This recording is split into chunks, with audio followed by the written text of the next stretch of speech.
تھا، لیکن یہ ہے۔ اب آئیے ابراہیم رضی اللہ عنہ اگر زندہ رہتے تو کیا کیا ہوتا تھا، اللہ کے رسول نے بیان کیا، بیان کر کے بات ختم کرتا ہوں۔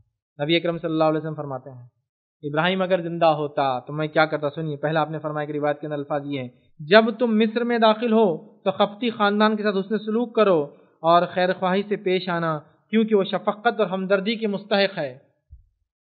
میں نے کہا تھا نا اس سے پہلے، نبی اکرم صلی اللہ علیہ وسلم کی جو ازواج کی کثرت ہے، تعداد ازواج میں جو زیادتی آپ نے کی، ان کے کئی فوائد میں سے ایک فائدہ یہ تھا کہ خاندانوں کو آپ جوڑ لیتے تھے، شرعی احکام بتانا مقصد ہوتا، لوگ اسلام سے قریب آئے مقصد ہوتا۔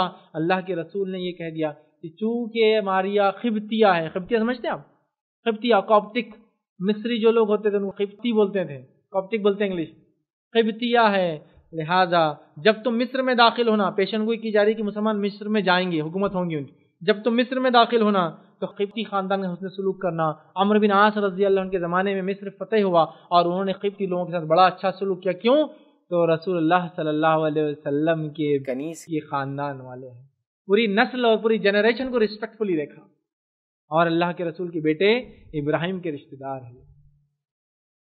اور عربوں میں یہ بات بہت زیادہ تھی، کسی کے خاندانی سسرالی یا رشتہ داروں کو ددیالی ننیالی بہت رسپیکٹ، تو نبی کا رشتہ ہے اس مصر کے قبطی لوگوں سے، یہ ماریا قبطی اور ان کا بیٹا، لہذا حسن سلوک کیا تھا۔ آپ نے فرما دیا تھا جب تم مصر میں داخل ہونا، قبطی خاندان کے ساتھ حسن سلوک کرنا اور خیر خواہی سے پیش آنا، کیونکہ وہ شفقت اور ہمدردی کے مستحق ہے۔ کہیں صحابہ کے تعلق سے روایتوں میں آتا ہے جب مصر گئے تو یہ ماریا قبطیہ کے گاؤں گئے اور وہاں جا کے حسن سلوک کیا ان کے رشتہ داروں کے ساتھ، ٹھیک ہے۔ اسی طرح جو ہے صحابہ نے ہمیشہ قبطی لوگوں سے بہت اچھا سلوک کیا تھا۔